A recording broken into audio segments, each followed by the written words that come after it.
தலைப்பு எது தர்மம் என்பது. தர்மம் தர்மஹா என்று சொன்னால் வேத போதித இஷ்ட சாதனம் என்னுதான் அரிச்சுவடி சொல்லும். வேதத்தாலே அச்செயல் ஏற்றுக்கொண்டிருக்கப்பட வேண்டும். வேதம் அச்செயலை போதித்திருக்க வேண்டும், ஆதரித்திருக்க வேண்டும். அந்த செயல் எதற்காக இருக்க வேண்டும் என்றால் இஷ்டத்துக்கு சாதனமாக இருக்க வேண்டும்.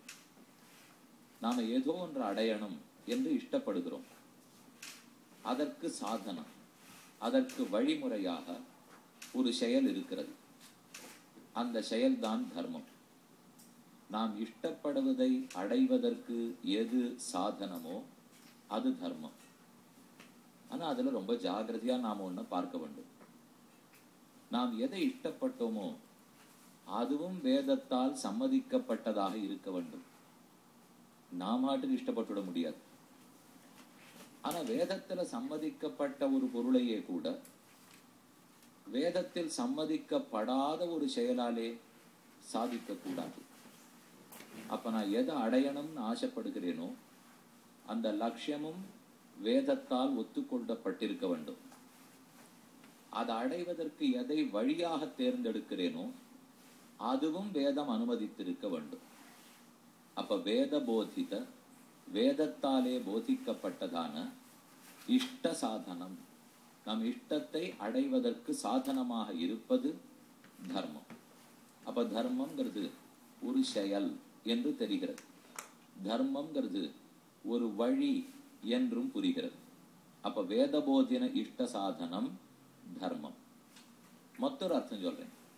தரதீதி தர்மஹ, தரதி தாங்குகிறது, ஆகையால் தர்மம். தாங்குகிறதுன்னு சொல்லிட்டாலே எது தாங்குகிறது, எதை தாங்குகிறது, எப்படி தாங்குகிறது என்கிற கேள்விகளுக்கு இன்றியமையாமல் பதில் சொல்லியாக வேண்டும். எது தாங்குகிறது? தர்மம் தாங்குகிறது. எதை தாங்குகிறது? அனைத்து உலகத்தையும் தாங்குகிறது. எப்படி தாங்குகிறது? தர்மத்தை செய்பவர்கள் மூலம் தாங்குகிறது. அப்ப தரதீதி தர்மஹா, தர்மந்தான் தாங்கும். இந்த லோகத்தையே தர்மந்தான் தாங்கும். அதனால தர்மமின்றி போனால் லோகம் தழைக்காது, உலகம் நிலைக்காது. அதனால தரதீதி தர்ம, தாங்குகிறபடியாலே தர்மம். இன்னொரு பொருள் இது கொண்டு, தாங்கப்படுகிறபடியாலே தர்மம். தர்மம் தாங்குகிறதுன்னு இப்ப பார்த்தோம். தர்மம் தாங்கப்படணும் இல்லையோ? ஏன்னா அப்பப்ப தர்மத்தின் வாழ்வுதனை சூது கவ்வும். ஆனா அதை தாங்கிறதுக்கு ஆள் வேணுமே. யார் தாங்குவார்கள்?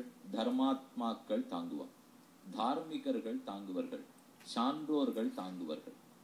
இப்ப இவ்வளவு பெரிய நிகழ்ச்சி இங்க பக்திக்கு ஏற்பாடு பண்றக்கே எதற்காக? பக்தி நன்கு தழைத்து சங்கரர் காலத்திலோ, மத்வாச்சாரியர் காலத்திலோ, ராமானுஜர் காலத்திலோ எவ்வளவு சுத்தமான பக்தி இருந்ததோ அதை போலவே இன்னைக்கும் இருக்கு அப்படின்னு வச்சுங்க. இருக்கா? நாம மனசை தொட்டு பார்த்துக்கணும். பக்தி நிறைய வளர்ந்து விட்டது, நிறைய பேரிடத்தில் உள்ளது.